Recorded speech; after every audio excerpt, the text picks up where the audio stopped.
Je m'appelle Xavier Laurent, je suis formateur filière arbre sur Pamiers depuis une dizaine d'années.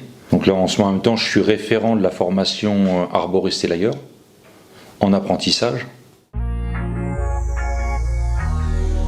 Donc en fait on travaille avec beaucoup d'intervenants qui s'occupent de la grimpe d'arbre, de tout ce qui est en fait on va dire TP.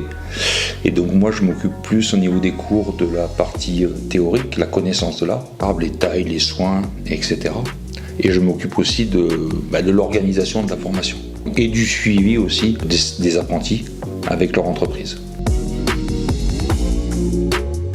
Donc quand on est jeune, on a souvent cette idée d'être plus attiré par le côté physique, donc le côté adrénaline, le côté grimpe, le côté travail en hauteur, et des fois de ne pas comprendre, de ne pas toujours comprendre que le fond de notre métier c'est la connaissance de l'arbre. Et que cette connaissance en plus elle est évolutive. C'est-à-dire qu'en fait il y a 20 ans, il y a certaines choses qu'on n'était pas trop au courant et que maintenant on est au courant.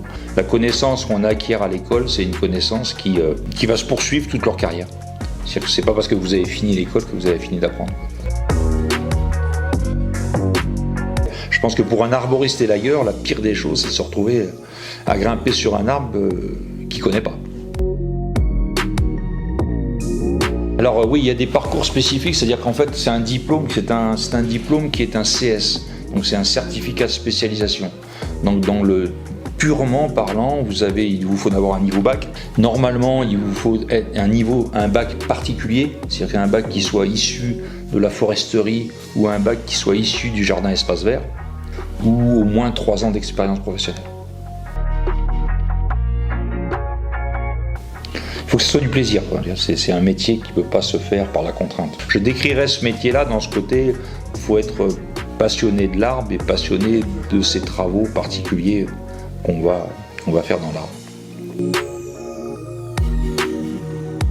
Nous en Ariège, on a une spécificité, on a la montagne, donc aussi on a la forêt, donc ça veut dire aussi qu'on donne une potentialité aux jeunes de s'entraîner sur certaines phases du métier en forêt, ce qui est quand même un avantage parce que vraiment l'utilisation des griffes, l'utilisation de la tronçonneuse en hauteur, c'est vrai qu'il faut des arbres malheureusement pour que les jeunes puissent s'entraîner et le monde forestier nous le permet, quoi.